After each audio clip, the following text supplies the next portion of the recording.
folks, welcome back to another episode of the Liverpool Complete Playthrough. It's me, Dr. Benji FM, and today, on the surface, it doesn't look like a big game, but believe me, it is. Today then we face Bournemouth in the Premier League. They currently sit in third position. Could this be the start of the Bournemouth sort of decline? Hopefully, because they're actually doing quite well and it's a bit irritating.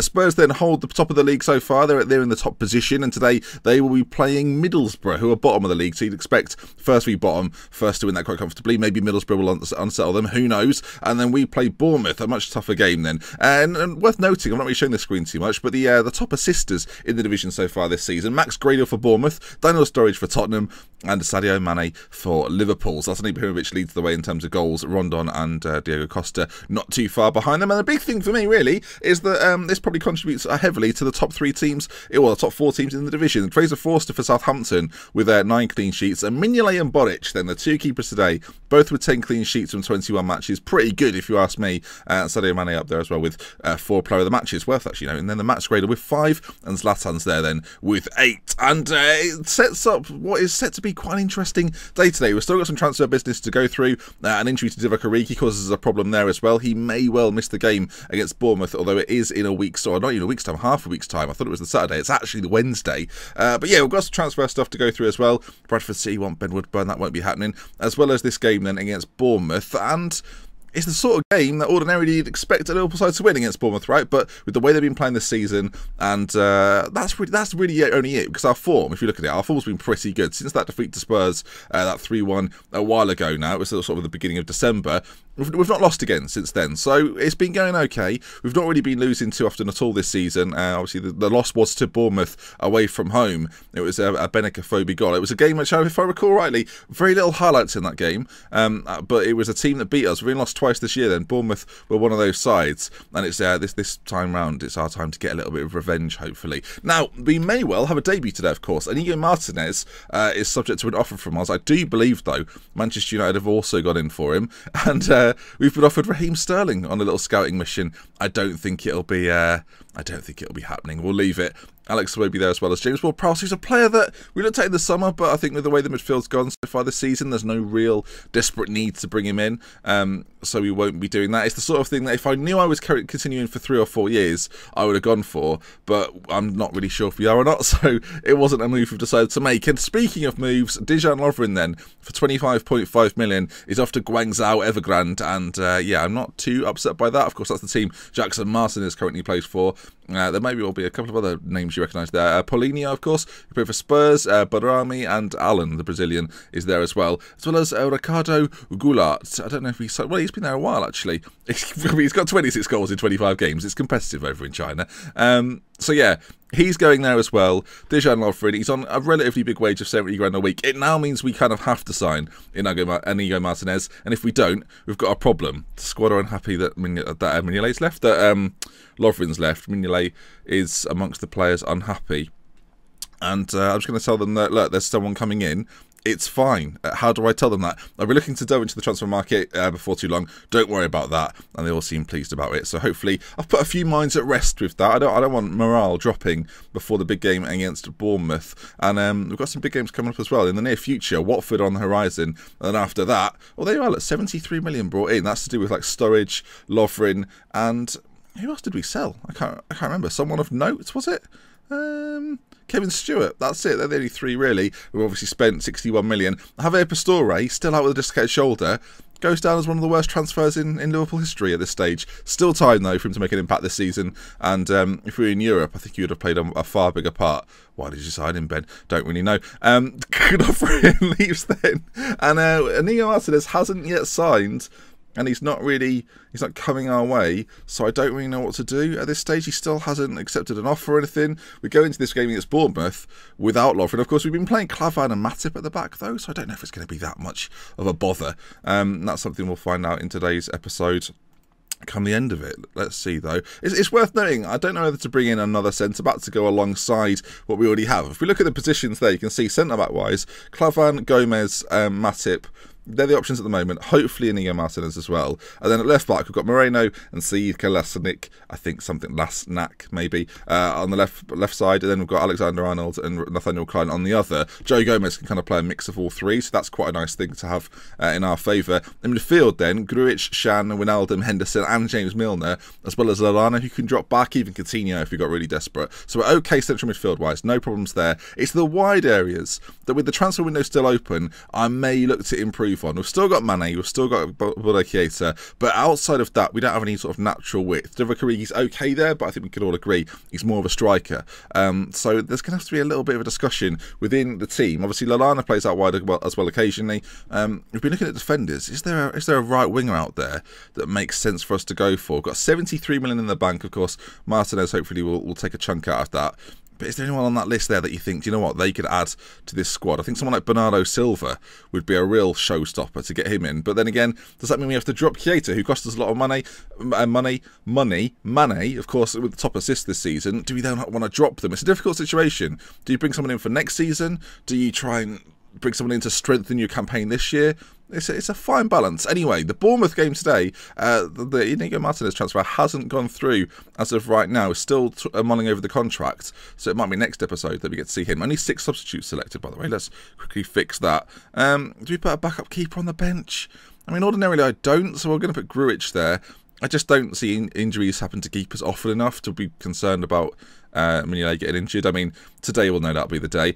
You may have noticed there very, very briefly that Divock Origi is struggling a little bit for fitness, but the team remains the same as it was last episode. We'll run through it very quickly as we get into this game so I can show you what's occurring. The teams are warming up. We have favourites of the game as well at Anfield, and let's run through the teams then. So we've got Firmino up front, Coutinho behind, Keita and Origi on either side, Henderson and Shan really creating a great midfield duo in the middle. Mignolet in goal, Joe Gomez and Klavan at the back. Matip's still a little bit tired or injured, one or the other. Sead Kolasinac at left back and Nathaniel Klein at right back. Whereas on the other side then, with Bournemouth, Boric in goal, Simon Francis and Cook, Steve Cook at the back for them. So a decent partnership. Jack Wilshere and Dan Gosling in the middle. Max Gradle, Stanislas on either side with Mousset and Callum Wilson up top. Is it Charlie Daniels? Charlie Daniels, that's right, on the right side. And then Adam Smith on the right side. It's coming to be as I'm clicking them, which isn't very useful. On the bench, they've got a few game changers there as well. Ryan Fraser caused Liverpool a lot of problems when they played in real life. They've got Harry Arter there too, Andrew Sermon, a few players that have been there a while. So an interesting lineup. No Benakophobia though, you'll notice, who obviously caused us problems in that first game, not even in the squad today. He may well be out injured. Of course, Max Gradle, the one player to watch for. And just before we get on with this then, Josh King's out injured for today's game. And has Benakophobia either... Has he been sold or he's just not selected today for whatever reason? Because he scored against the Stars. He's got 7 in 19, and for I don't know what reason he's not playing for them today. Very, very interesting. The media would be having a field day with that one. I'm going to say that we owe Bournemouth after last time. We can remember what happened, and we lost to them. So hopefully we can turn it around and level things up with 3 points. Again, Origi's a bit of a concern fitness-wise. We may well see Shojo at some point, maybe even Milner on that right-hand side, especially if we take a lead. So we'll see how we get on throughout this game. The players look ready, fit, raring to go. And this is an interesting game. Second v third. I mean, there's a lot to play for. Again, ordinarily, it's a game you would expect Liverpool to win, but we've seen so far this season that isn't always the case. So let's get invested. Let's dive in and see how we get on. So far, nothing's. It's a minute in, Ben. I don't know what I'm saying so far for. Possession-wise, though, hopefully we'll have the most of the ball. Eddie Howe's team tend to play quite a nice possession style. I'm hoping in this first half we can hit them where it hurts, though. Get maybe a couple of goals in this first half, and then take our foot off the gas a little bit going into the second half. But that might not be possible as the ball's played through. Joe Gomez will get there first and tidies up defensively. I'll move the mouse out of the way. Mignolet in goal today. Is he wearing trousers? Lovely green trousers. Launches a ball forward towards Keita, who heads on towards Firmino, but it's cleared. And now Coutinho with lots of time and space and options all around him. It seems to be going on his own, though. Coutinho, shot from distance, just over the bar. And Bournemouth get away with one a little bit. Nice early start, though. 5 minutes gone. Nice to see that we're up for it, ready for it. Taking pot shots from all over us. Coutinho's got himself a free kick. plays it to his left-hand side to Emre Can, who puts it out to this left-hand side, and Kolasinac puts it into the middle, header clear by Francis and Goslin. Maybe a counter-attack opportunity here for this Bournemouth side, and obviously they're very pacey, something to be aware of, as Wilson glides past Clavan like he's not even there, and now Gradle, again, the problem causer on this right-hand side, whips the ball to the front post. Callum Wilson's there, it's deflected, and Klein puts it behind for a Bournemouth corner. Very strange times defensively. We looked a little bit all over the place. The pace of Bournemouth caught us out beforehand. It may well catch us out again if we're not careful. Wilshere, corner ball whipped towards the back post and headed over. It'll actually be another corner to Bournemouth, and they're piling on a little bit of pressure here. I mean, they're having a good year. I don't really know what the main factors are to that. I mean, of course, Max Gradle, again, I won't keep mentioning his name, but he's obviously playing really well for them, and sometimes one player can be the catalyst. You think about Leicester, Mahrez and Vardy were the two guys, weren't they, that really drove Leicester forward. It was only sort of later in the season that N'Golo Kante started to get a little bit more of the plaudits. And then it seems to be all Claudio Ranieri, where they weren't playing so well, but it's funny how that happens. As Gradle brings it forward again, we're in on him this time, though, and hopefully we can create an opening of sorts. Jordan Henderson floats it forward towards Firmino. It goes over the back line. Firmino, I think is that saved by Boric? I mean, for me, that's a really poor finish. But I guess from a goalkeeper's perspective, that's quite a good save. As Henderson then, with this corner kick, is going to whip it in towards the front post. I mean, that always depresses me. And now, actually, Max Gradle could be causing problems. Bournemouth are dangerous on the counter-attack as Firmino smashes one forward. He did well defensively there, you've got to say, because he was the striker. To get back and get in, it was quite useful. Divock Origi's a bit of a concern. 68% he was there in terms of conditioning. Didn't start the game with great conditioning either. So they've got something to think about. I mean, there's a few options here. Like, I'm debating playing Firmino out there for this second half. I mean, that's not something I ever really considered doing. But he's right-footed. He's got good dribbling. Crossing's okay. I mean, he's not slow. He's just not the quickest. Do you know what? I bet he's a good Ramdeuter. Let's try Roberto Firmino as a Ramdeuter out on that side, and let's give Danny Ings a go, because he's a bit of a poacher. You know, he's the kind of player that you'd hope against the Bournemouth defence would be able to do a little bit of damage. So we'll see if that's true. Make the change at half-time. Origi off then. Danny Ings on, and just pulling Firmino out on this right-hand side. He's got a lot of good attributes to be a Ramdeuter, so we'll see how he gets on. You think like one of the better Ramdeuters in world football, or really one of the only ones, the one that sort of created the role in many ways, is Thomas Muller. And Firmino's not that dissimilar to Thomas Muller, so we'll see. As I'm just turning my other TV on so it doesn't turn off. I'm thinking back to that sentence. It was a strange one. Henderson in the midfield then. We don't look very together in this game, if I'm honest. Firmino plays it back to Henderson. I mean, this might be a little bit better now. Coutinho brings it forward again, back to Emre Can. We're just probing, although there aren't many gaps in this Bournemouth defence, as Keita has a shot on goal, saved and cleared. Again, our best opportunities so far have been shots from distance, and even then they've not been great shots. We're going to try and work it into the box. We've got a player like Danny Ings out there. We're not going to try and exploit the flanks. We're just going to try and create an opening with Coutinho, maybe feeding a ball through to Firmino or Keita, or now, of course, Danny Ings. So far, it's been a little bit lax, if I'm honest. We might even change things up in midfield. We've got 20 minutes to go. I think Wijnaldum for Emre Can seems like the obvious change, because it's a change we've done quite a few times before. Again, still 20 minutes. Look, final 15 minutes, we're going to go attacking. We're at home. We're going to try and push for this winner. 60% possession, and it starts then with a Nathaniel Klein throw-in to the feet of Roberto Firmino, who's not done, I mean, from what we've seen anyway, not done too much from the Ramdeuter position. Henderson, though, into Coutinho, and finds Danny Ings further forward. Can he just hold it up? Well, no, he can't hold it up, and he loses the ball as well. And it's going to fall eventually to Wijnaldum, who's got Keita very, very wide. And there he is. There's the ball found by Coutinho. Keita, ball into the middle. Danny Ings is there, and Danny Ings finishes it off, and he's giving it that celebration. I'm not sure what it is, but I like it. His third goal of the season, 81 minutes on the clock.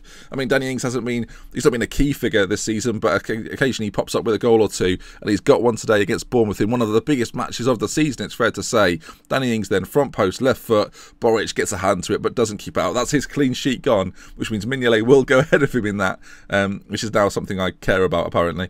And with 5 or so minutes to go, we're going to get Shojo on for Firmino, and then just play him as a winger on that right-hand side. Just as an outball, really. We've got 5 minutes to go, and Firmino's not had the best of times all game. Didn't really do that much up front, hasn't done too much on that wide area, which is a bit of a shame. And Danny Ings, who's replaced him up front, has ended up getting the goal. So you can see that we do miss Sadio Mane when he's not in the side. not having sort of that natural right winger to do the job is a bit of a problem, as Ojo puts the ball into the middle. Simon Francis clears, but it looks as if with 20 seconds to go, as long as we don't do anything stupid, we're probably going to win this game, as Coutinho might have one final chance. He's got Keita with him. Him and Keita are working well together. Henderson now, is it going to be a final shot from us, or are we just keeping the ball nicely? I mean, to do it in this area of the pitch is quite nice, as Klein goes forward, tries to get across him. And I suspect that is going to be that. And it is 1-0 Liverpool then at Anfield. And it drives us just a point behind Tottenham. We stay very, very close to them. We also stay in second position. For Bournemouth, though, first time in a while, they've dropped down to fourth position. They've got an equal points tally with Southampton. And then behind them, the chasing pack, Chelsea, Arsenal, Manchester United, all ready to gain on us. And Southampton, of course, with a game in hand, 3 points behind. If they to win that, then it could all kick off. Also, Sunderland 4, City 4. Shall we see who the goal scorers were in that? It's always interesting to see these big scoring games, what actually occurred in them. We'll just send our assistant off to that press conference. You can see here then Jermaine Defoe with a hat-trick, as well as Sergio Aguero. And then, Duncan Watmore and Fernando with the goals also. Daniel Sturridge getting another one for Spurs. Their run continues. In fact, if we just look at that, and we talked about our form, Spurs have looked really good as well. A couple of defeats in there, Swansea and Burnley. And aside from that, actually, no, at the start of the season, they lost to Arsenal as well. But aside from that, they've looked really, really good. A few draws here and there. And, of course, they've got us in the EFL Cup final, or semi-final, which will be coming up in a couple of episodes' time. Maybe even the next episode, actually. We'll see. Maybe we'll include that next episode. We'll see. Actually, when Watford... And then I think we'll do Watford in the Premier League next episode, then Tottenham and Watford the episode after that. So if you've enjoyed today's video and this Liverpool playthrough, let me know what you think. Is there still room for another signing? I guess we'll have to wait and see. But let me know in the comment section and I'll see what I can do. With love, with care then, from me, that's Benji. Until next time, I'll see you again soon. Goodbye.